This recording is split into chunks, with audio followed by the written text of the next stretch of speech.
ಕಾಂಗ್ರೆಸ್ ಈ ಪಕ್ಷದ ಈ ಸರ್ಕಾರನ ಆಡಳಿತ ನೋಡಿ ನಿಜವಾಗ್ಲೂ ಬೇಸತ್ತೋಗಿದ್ದಾರೆ ಜನ.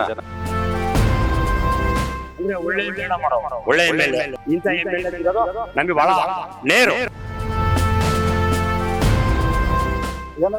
ಫೋನ್ ಮಾಡಿದ್ರೆ ಹಂಗೆ ಬರ್ತಾರ. ನಿಖಿಲ್ ಕುಮಾರ್ ಅವ್ರು ಬಂದ್ಮೇಲಂತೂ ಇನ್ನೂ ಜೋಶ್ ಹೆಚ್ಚಾಗಿದೆ ಅಂತ.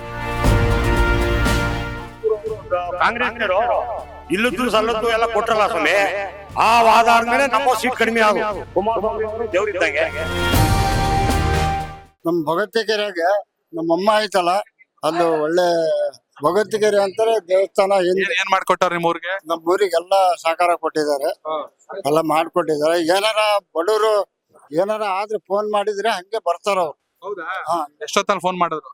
ಎಷ್ಟೊತ್ತಿಗಾರ ಫೋನ್ ಮಾಡ್ರಿ ಅವ್ರು ಬಂದೇ ಬರ್ತಾರೆ. ಹೇಗಿದೆ ಸರ್ ಒಟ್ಟಾರೆ ಜೆಡಿಎಸ್ ಸಂಘಟನೆ ಶಿವಮೊಗ್ಗ? ನಿಜವಾಗ್ಲು ಏನಂದ್ರೆ ಈ ಕುಮಾರಸ್ವಾಮಿ ಅವರು ಯಾವಾಗ ರಾಜ್ಯಾಧ್ಯಕ್ಷರಾದಾಗ ಅವ್ರದ್ದು ಹೇಗಿತ್ತು ಅದಕ್ಕಿಂತನೂ ಒಂದ್ ಸ್ವಲ್ಪ ಈಗ ನಿಖಿಲ್ ಕುಮಾರ್ ಅವ್ರು ಬಂದ್ಮೇಲಂತೂ ಇನ್ನೂ ಜೋಶ್ ಹೆಚ್ಚಾಗಿದೆ ಅಂತ ನಾನು ಹೇಳಕ್ ಇಷ್ಟಪಡ್ತೀನಿ.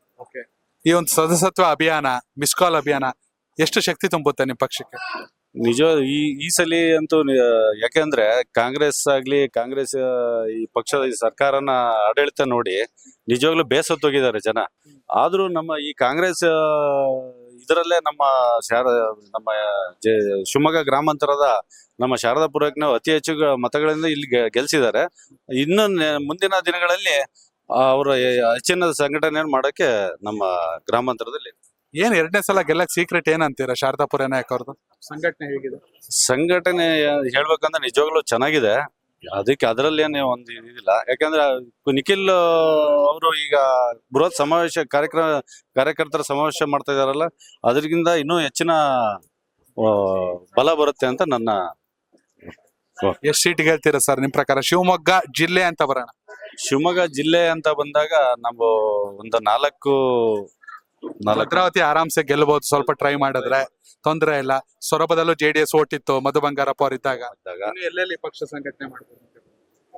ತೀರ್ಥಹಳ್ಳಿ ಮಾಡಬಹುದು ಅಂತ ನನ್ನ ಅನಿಸಿಕೆ. ತೀರ್ಥಹಳ್ಳಿ ನಿಮ್ ಪ್ರಕಾರ ಅಭ್ಯರ್ಥಿ ಅಂದ್ರೆ ಈಗ ಯಾರು ಸಂಘಟನೆ ಮಾಡ್ತಿದ್ದಾರೆ ಅಲ್ಲಿ? ಇನ್ನು ಯಾರು ಅಂತ ಅರಗ ಮತ್ತು ಕಿಮ್ಮನೆ ಇಬ್ರು ಹಳೆಬ್ರಾಗೋದ್ರು. ಮಂಜುನಾಥ್ ಅಲ್ಲ ಬಂದ್ರೆ ನೆಕ್ಸ್ಟ್ ಬರ್ಬೋದು ಅಂತ ನನ್ನ ಒಂದು ಅನಿಸಿಕೆ ಸರ್. ಮಂಜುನಾಥ್ ಗೌಡ್ರು ಬರ್ಬೋದು ಅಂತ ಬರ್ಬೋದು ಅನ್ಸುತ್ತೆ. Thank you sir. Thank you. ಗ್ರಾಮಾಂತರ ಆದ್ಮೇಲೆ ಅಭಿವೃದ್ಧಿ ಚೆನ್ನಾಗಿದೆ.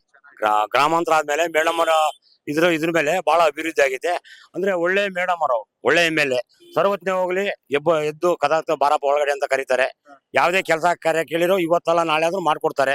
ಸುಮ್ನೆ ನೆಗ್ಲೆಕ್ಟ್ ಮಾಡಲ್ಲ. ಒಳ್ಳೆ ಎಮ್ಎಲ್ಎ ಮಾತ್ರ. ಇಂಥ ಎಮ್ಎಲ್ಎ ಸಿಗೋದು ನಮಗೆ ಬಹಳ ನೇರು. ಒಟ್ಟಾರೆ ಜೆಡಿಎಸ್ ಅಂದಾಗ ಸರ್ ಜಿಲ್ಲೆಯಲ್ಲಿ ಭದ್ರಾವತಿನ ಕಳ್ಕೊಂಡ್ರಿ, ಸೊರಬದಲ್ಲೂ ನೀವು ಮಾಡಬಹುದು. ನಿಮ್ ಪ್ರಕಾರ ಶಿವಮೊಗ್ಗದಲ್ಲಿ 28ಕ್ಕೆ ಎಲ್ಲೆಲ್ಲಿ ಸಂಘಟನೆ ಮಾಡಬಹುದು? ಶಿವಮೊಗ್ಗ ಜಿಲ್ಲೆ ಜೆಡಿಎಸ್ ನಾವು ಗ್ರಾಮಾಂತರ ಒಂದು, ಭದ್ರಾವತಿ ಒಂದು, ಆಮೇಲೆ ಕುಮಾರ ಬಂಗಾರಪ್ಪ ಅದರಲ್ಲ ಸೊರಬ ಒಂದು, ಇವು ಮೂರು ನಮಗೆ ಪಕ್ಕ. ಇಡೀ ರಾಜ್ಯದಲ್ಲಿ ಜೆಡಿಎಸ್ಗೆ 70ರಿಂದ 72 ಕ್ಷೇತ್ರದಲ್ಲಿ ಜೆಡಿಎಸ್ ಓಟ್ ಇದೆ. ಆದ್ರೂ ಕಳೆದ ಬಾರಿ ಗೆದ್ದಿದ್ 19 ಕ್ಷೇತ್ರ ಮಾತ್ರ. 28ಕ್ಕೆ ಏನಾಗುತ್ತೆ ಬಿಜೆಪಿ ನೀವು ಒಟ್ಟಾಗೋದ್ರೆ? ಆಮೇಲೆ ಒಂದೇನಾಯ್ತು ಅಂದ್ರೆ ಇವರು ಕಾಂಗ್ರೆಸ್ನವರು ಇಲ್ಲದ್ದು ಸಲ್ಲದ್ದು ಎಲ್ಲ ಕೊಟ್ರಲ್ಲ ಸ್ವಾಮಿ, ಆ ವಾದ ಆದ್ಮೇಲೆ ನಮ್ಮ ಸೀಟ್ ಕಡಿಮೆ ಆದವು. ಈಗ ಬಿಟ್ಟಿ ಅಕ್ಕಿ ಕೊಟ್ರು, ಕರೆಂಟ್ ಫ್ರೀ ಕೊಟ್ರು, ಬಸ್ ಫ್ರೀ ಕೊಟ್ರು, ಇವೆಲ್ಲ ಕಾರಣ. ಪಕ್ಷಗಳಿಗೆ ಸೀಟ್ ಕಡಿಮೆ ಬರೋ ಉದ್ದೇಶ ಅದೇ. ಅದಿಲ್ಲ ಅಂದ್ರೆ ನಾವು ಮ್ಯಾಲ್ ಬರ್ತಿದ್ವಿ. ನೀವು ಪಂಚರತ್ನ ಯಾತ್ರೆ ಅಂತ ಹೋದ್ರಿ, ಸರಿಯಾಗಿ ರೀಚ್ ಆಗ್ಲಿ?